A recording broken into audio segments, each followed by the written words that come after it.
All right, today we're drawing the Ben Cooper werewolf. Welcome to the Charlie Doodle experiment. So if you're wondering who Ben Cooper is a company that made monster masks back in, Halloween monster masks back in, I don't know how far back it goes, but you can see a lot of them from the 60s and 70s. And so I pulled this from actual pictures. So I thought, let's recreate this kind of my style, or a quick doodle of it, because I couldn't really find a really good picture.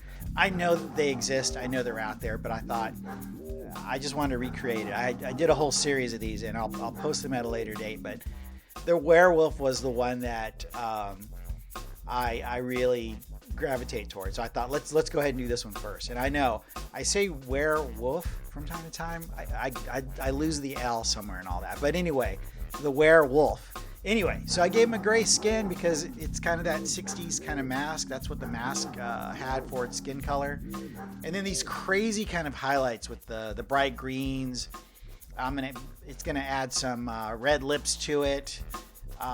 Again, it's very, for a Halloween mask, it's very kind of comical, but it's still kind of scary looking. So anyways, that's it. I did some green highlights. I did throw some halftones in there to make it a little neater, but there you go. The orange background. Comment, like, subscribe. I hope you dig this one, and I'll see you around.